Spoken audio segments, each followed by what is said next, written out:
નમસ્તે વિદ્યાર્થી મિત્રો, લિબર્ટી સ્કૂલ પરિવારના ઓનલાઈન લેક્ચરમાં તમારું સ્વાગત છે. વિદ્યાર્થી મિત્રો, આપણે ધોરણ 12 ની અંદર ચેપ્ટર નંબર 4 નો અભ્યાસ કરી રહ્યા હતા. એની આપણે સ્વાધ્યાય દાખલા નંબર 7 પહોંચ્યા છીએ. શું છે સાતમું એક્ઝામ્પલ? 4 સેમી અંતર રહેલા બે લાંબા સીધા અને સમાંતર તાર. દેખો, બે તારોની વાત કરી છે. બંને વચ્ચેનું અંતર કેટલું આપ્યું તમને? d બરાબર 4 સેન્ટીમીટર, એટલે કે 4 ગુણ્યા 10 ની માઈનસ 2 ઘાત મીટર. A અને B માંથી પ્રવાહ જાય છે, તો IA A માંથી જતો પ્રવાહ IA લઈએ, કેટલો આવશે? 8 એમ્પિયર. અને શું લઈશું આપણે? IB બરાબર 5 એમ્પિયર. એક જ દિશામાં વહે છે. તાર A માં 10 સેન્ટીમીટર લંબાઈ, તમે શું આપ્યું છે? 10 સેન્ટીમીટર લંબાઈ, એટલે કે 0.1 મીટર. વિભાગ પર લાગતું બળ શું કીધું છે? બળ શોધો. બરાબર. તો આપણે જોઈએ કે બે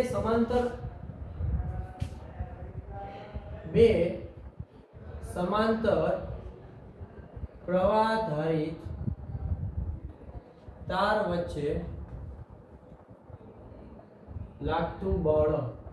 તો F બરાબર mu 0 IA IB into L અપન શું આવે? 2πd. આ સૂત્ર હતું વિદ્યાર્થી મિત્રો આપણી પાસે. તો મ્યુ 0 ની કિંમત કેટલી છે? 4π ગુણ્યા 10 ની માઈનસ 7 ઘાત. ઓકે. IA A ની કિંમત કેટલી છે આપણી પાસે? 8 એમ્પિયર.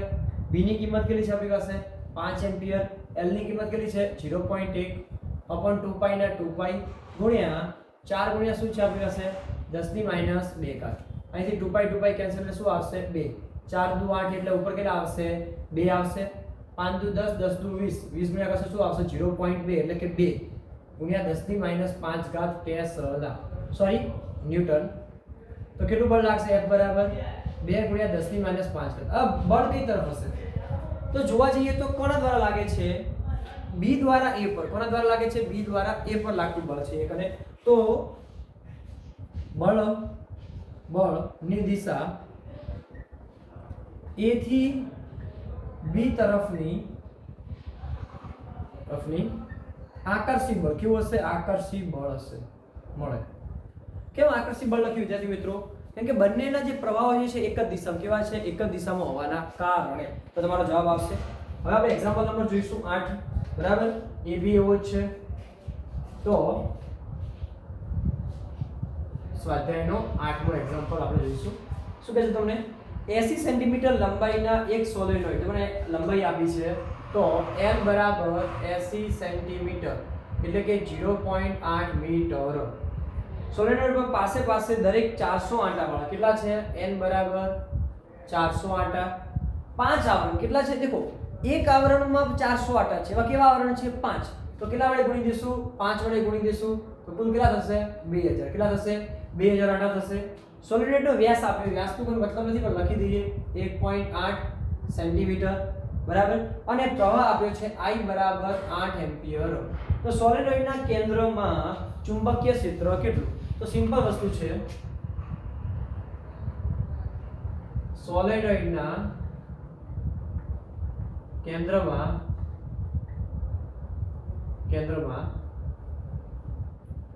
ચુંબકીય ક્ષેત્ર.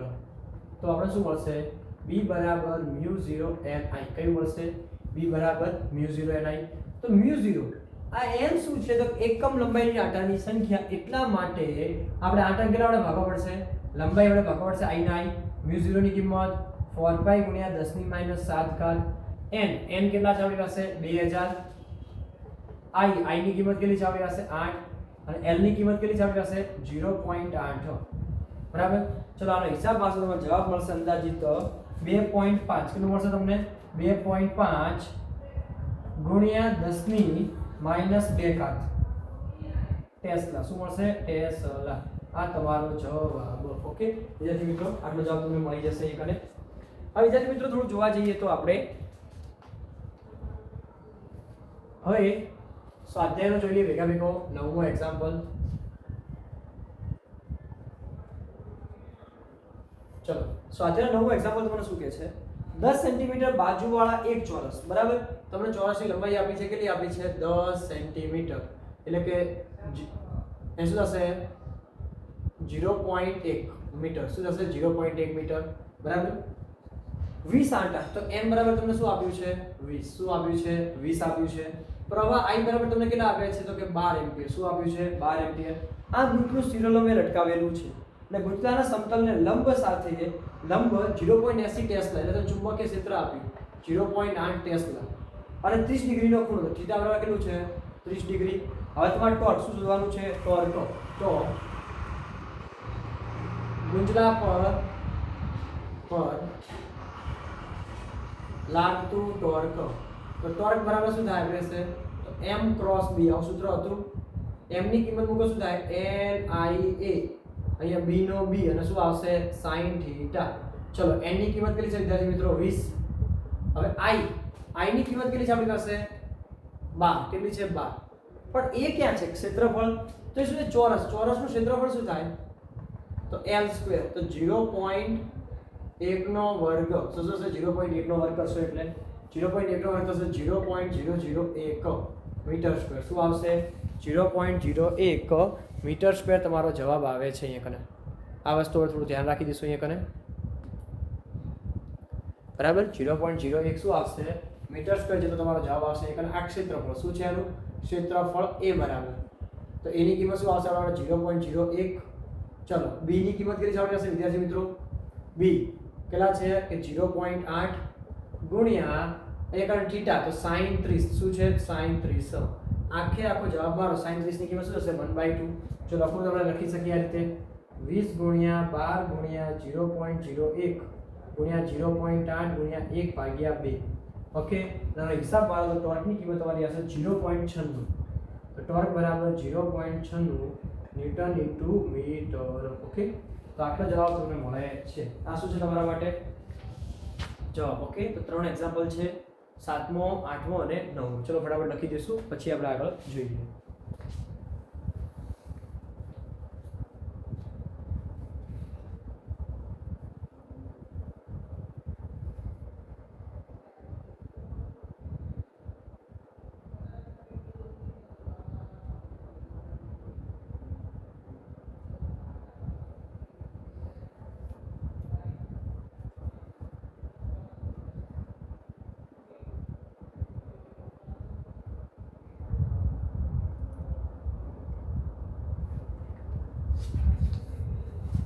ચલો વિદ્યાર્થી મિત્રો લખાઈ ગયો છે તમારે.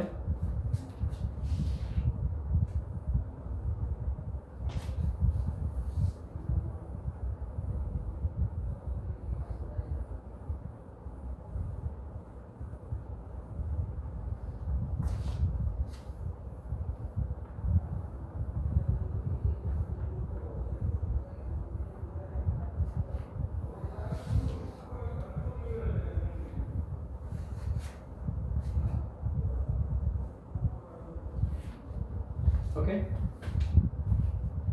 સ્વાધ્યાયનો 10મો એક્ઝામ્પલ. બે ચલિત ગુંચલાઓ મીટર m1 અને m2 માટે તમને આપેલું છે. તો પહેલું લઈશું આપણે r1. આપેલું છે r1 બરાબર તમને આપ્યું છે 10 ઓહમ. અહીંયા કન જોવા જઈએ બીજું લખીશું આપણે n1 30 a1 3.6 ગુણ્યા 10 ની માઈનસ 3 ઘાત મીટર સ્ક્વેર. અને પછી તમને આપ્યું છે b1. b1 ની કિંમત આપી છે 0.25 ટેસ્લા. એ રીતે તમને જોવા જઈએ તો બીજા માટે આપ્યું છે r2. r2 બરાબર તમને આપે છે 14 ઓહમ. n2 બરાબર તમને આપે છે 42. a2 બરાબર તમને આપે છે 1.8 ગુણ્યા 10 ની માઈનસ 3 ઘાત મીટર સ્ક્વેર.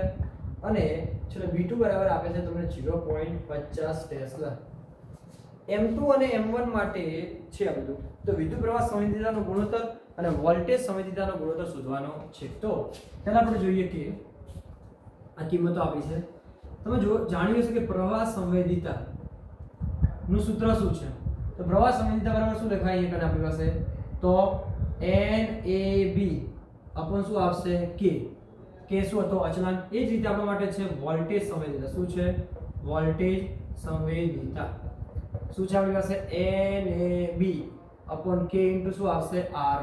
હવે આપણે મીટર 1 માટે જોઈશું અને મીટર 2 માટે બરાબર. તો m1 માટે પ્રવાહ સંવેદિતા લઈએ S1. શું લઈશું આપણે S1 લઈએ તો શું છે કને N1 A1 B1 K નો શું રહેશે K. એ જ રીતે m2 માટે લઈએ આપણે તો શું મળશે તમને એક અને S2 બરાબર N2 A2 B2 अपन શું લઈશું આપણે k લઈશું આ પ્રવાહ સંવેદિતા છે S માટે અને S2 જે છે તો શું લઈશું એટલે ગુણોત્તર લેવાનો છે S2 S1 ગુણોત્તર તો S2 S1 S2 ની કિંમત કેટલી છે આપણી પાસે તો N2 A2 B2 अपन શું આવે k ભાગ્યા N1 A1 B1 अपन શું આવશે k કેન્સલ તો શું આવશે તમને N2 A2 B2 upon N1 A1 B1 ચલો વિદ્યાર્થી મિત્રો N2 ની કિંમત કેટલી છે વિદ્યાર્થી મિત્રો આપણી પાસે તો 42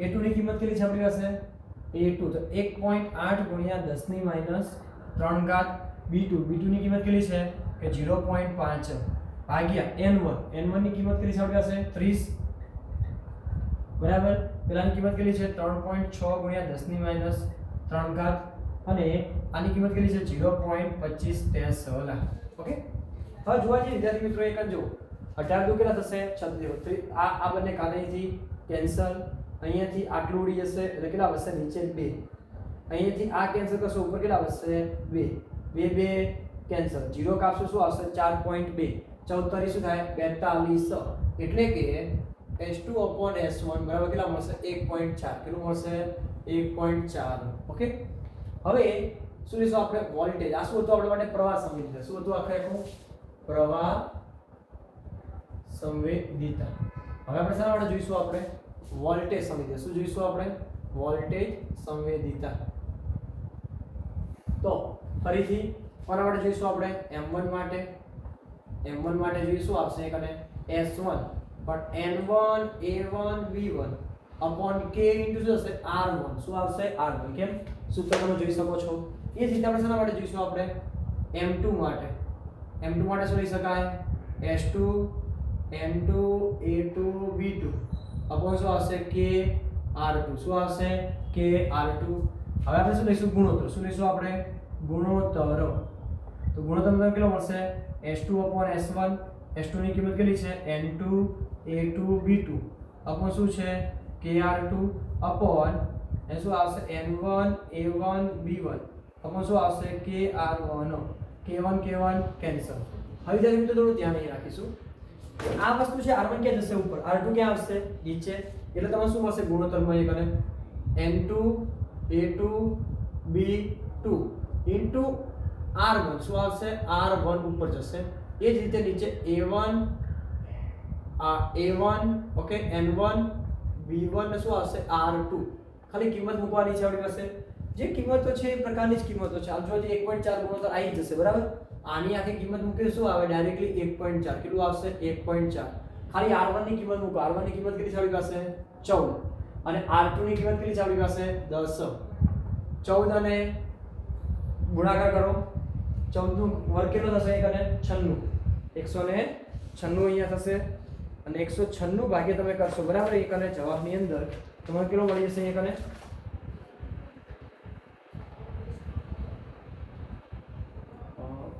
સોરી ઉલટું થઈ ગયું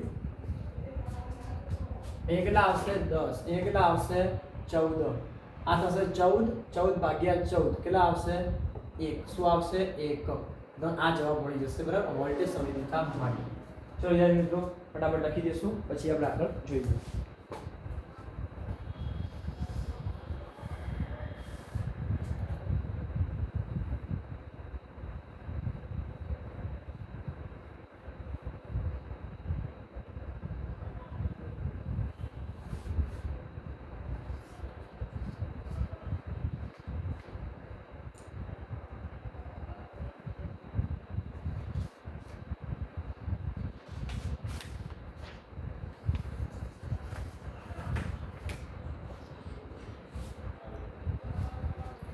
ચલો વિદ્યાર્થી મિત્રો લખાઈ ગયું છે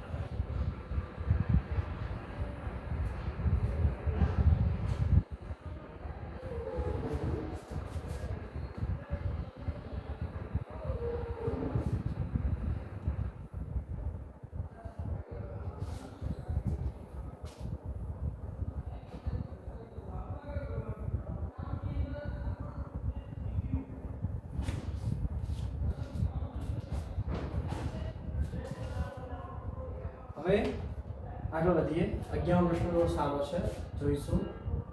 સ્વાધ્યાયનો 11. એક ઓરડામાં 6.5 G બરાબર તમને ચુંબકીય ક્ષેત્ર આપી છે કોર્સમાં 6.5 G એટલે કે 6.5 × 10⁻⁴ ટેસ્લા જેટલું નિયમિત ચુંબકીય ક્ષેત્ર રાખેલું છે. આ ક્ષેત્રમાં લંબરૂપે એક ઇલેક્ટ્રોન 4.8 તમને વેગ આપ્યો છે 4.8 × 10⁶ મીટર પ્રતિ સેકન્ડ ની ઝડપે છોડવામાં આવે છે. ઇલેક્ટ્રોનનો માર્ગ વર્તુળાકાર કેમ હશે તે સમજાવો. વર્તુળાકાર કક્ષાની ત્રિજ્યા ગણો અને q E બરાબર તમને આપેલું છે 1.6 × 10⁻19 બરાબર અને દળ આપ્યું છે ઇલેક્ટ્રોનનું me બરાબર 9.1 × 10⁻31 કિલોગ્રામ. ઓકે, તો વિદ્યાર્થી મિત્રો એકદમ સિમ્પલ પ્રશ્ન છે બરાબર, થોડું સમજી જઈશું. આપણે ગણીએ કે સમાન ચુંબકીય ક્ષેત્રમાં કોઈ વીજભારને v જેટલા વેગથી કેટલા વેગથી v જેટલા વેગથી ગતિ કરે ત્યારે લાગતું ચુંબકીય બળ. હવે સૂત્ર શું છે? F = q v × b છે કે નહીં વિદ્યાર્થી મિત્રો?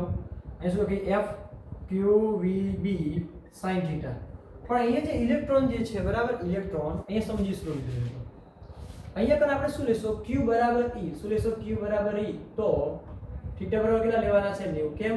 લંબ રૂપે કેવું દાખલ થાય છે? લંબ રૂપે દાખલ થાય છે. તો F = e v b sin 90. sin 90 એટલે કેટલા થશે? 1 થશે. sin 90 એટલે જવાબ શું આવશે તમારા માટે? e v b. ઓકે, આ તમને ચુંબકીય બળ મળી જશે. હવે આપણને ચુંબકીય બળ મળે છે ખરી, પરંતુ એ પ્રશ્ન પૂછે છે કે એમ અહીંયા કને વર્તુળાકાર ગતિ કરશે. તો એ સમજીશું કે જ્યારે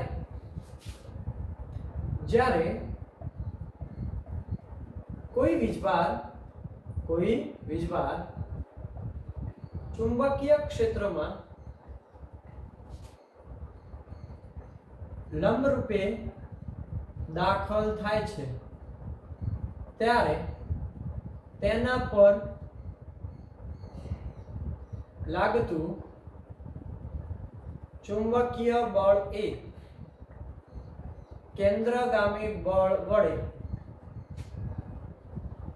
સમતોલાય છે, એટલે કે સમાન થાય છે. આથી વીજભાર કેવી ગતિ કરે છે? વર્તુળાકાર માર્ગે ગતિ કરે છે. માટે ચુંબકીય બળ બરાબર શું થશે? અહીંયા કને ચુંબકીય બળ બરાબર તો કેન્દ્રગામી બળ. શું થશે?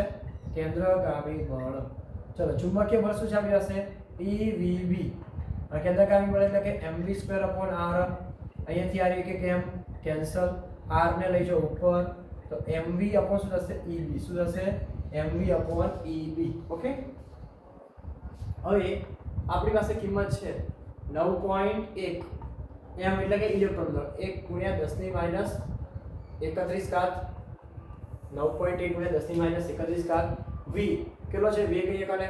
તો કે 4.8 × 10⁶ 4.8 × 10⁶ e 1.6 × 10⁻19 અને v ની કિંમત કેટલી છે?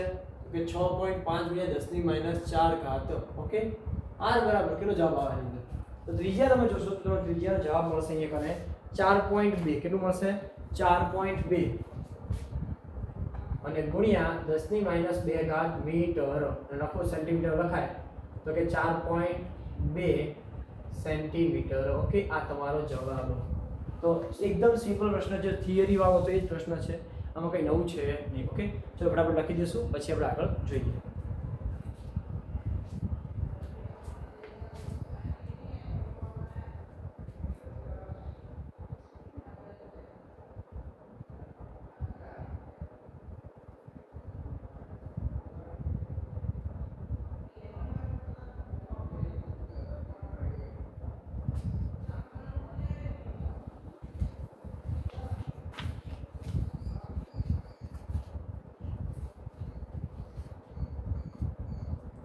ઓકે વિદ્યાર્થી મિત્રો, લખાઈ ગયું છે.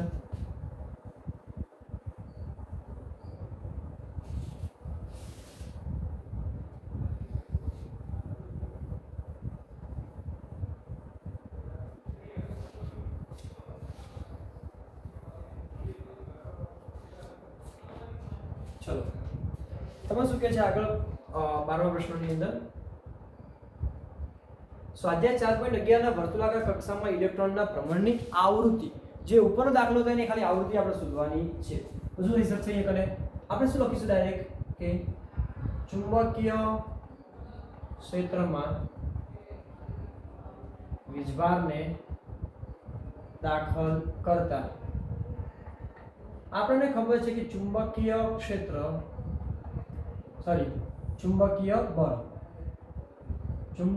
બળ બરાબર શું થશે કેન્દ્રગામી બળ ચુંબકીય બળ એટલે શું આવશે આપણા માટે કે EVB કેન્દ્રગામી બળ એટલે mv²/r અહીંથી એક વાર કેન્સલ તો EB બરાબર શું થશે mv/r પરંતુ આપણી પાસે સૂત્ર છે EB m/r લઈએ અને આની કિંમત શું લઈ શકાય r ઓમેગા યાદ હોય તો ચેપ્ટર નંબર 7 ધોરણ 11 અહીંથી r કેન્સલ તો EB બરાબર m ઓમેગા ચલો ઓમેગા ની કિંમત શું લેવાય EB બરાબર m ઓમેગા ની કિંમત તો કે 2πv જ્યાં v શું છે આવૃત્તિ જે છે તો આ v ની આપણે શું કરી દઈશું કરતા કરીશું આવૃત્તિને તમારા માટે શું મળશે EB/2πm શું મળશે EB/2πm તમે જોઈ શકો છો કે આવૃત્તિમાં કે ત્રિજ્યાનો ઉલ્લેખ છે ખરી ના તો ત્રિજ્યા પર આધાર રાખતી નથી આપણે ભણી ચૂકેલા છો હવે કિંમત ઉપર જઈશું આપણે e ની કિંમત 1.6 × 10⁻19 ઘાત b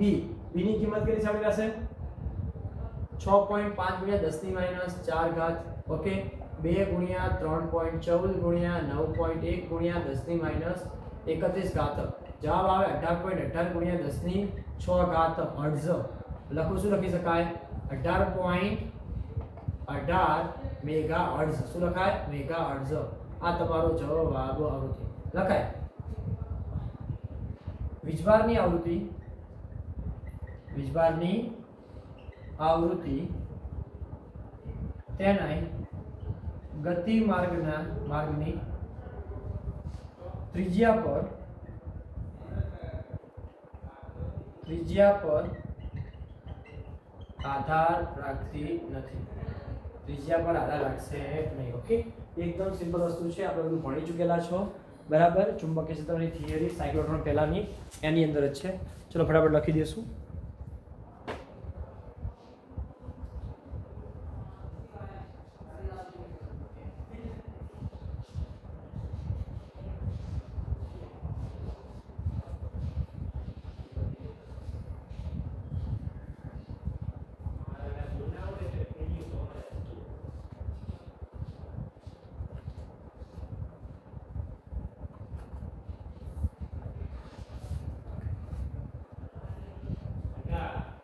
ઓકે વિદ્યાર્થી મિત્રો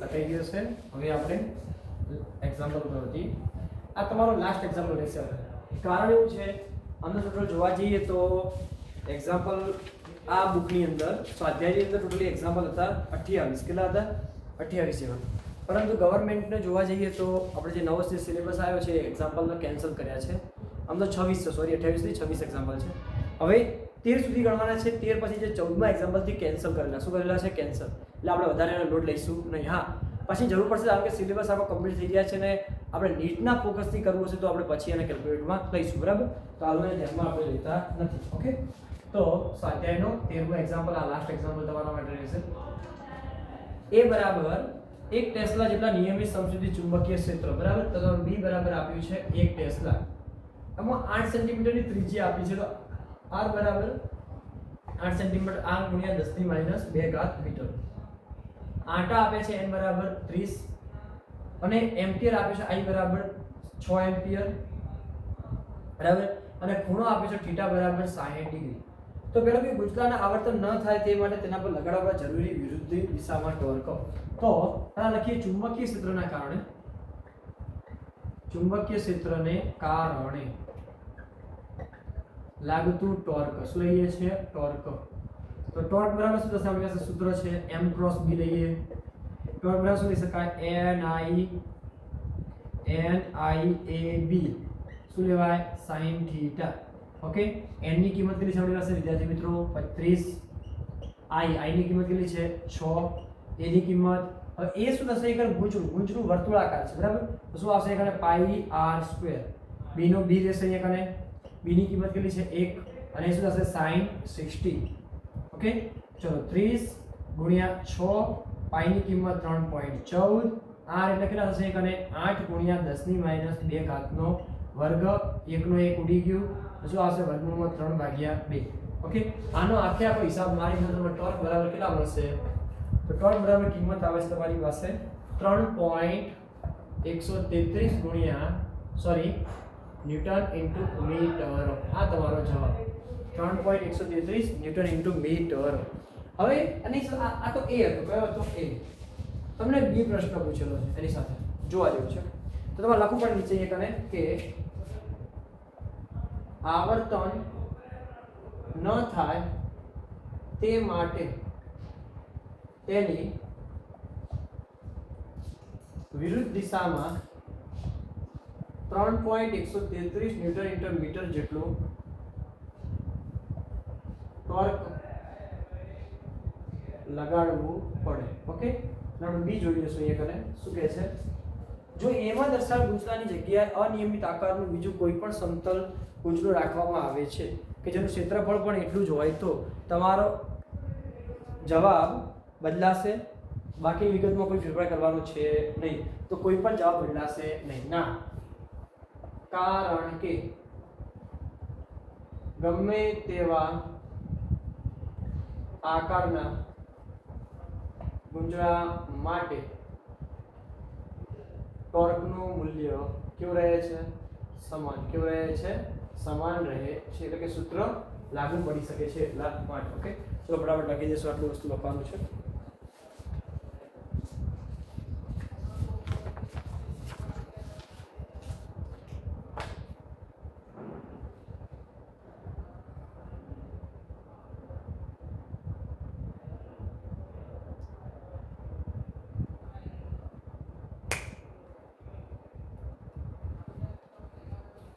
ચલો વિદ્યાર્થી મિત્રો લખાઈ ગયું છે તો અહીંયા આપણું ચેપ્ટર શું થાય છે પૂર્ણ થાય છે નવા લેક્ચરની અંદર આપણે નવું ચેપ્ટરની શરૂઆત કરીશું બરાબર ત્યાં સુધી વાંચતા રહો લખતા રહો તૈયાર કરતા રહો થેન્ક યુ વેરી મચ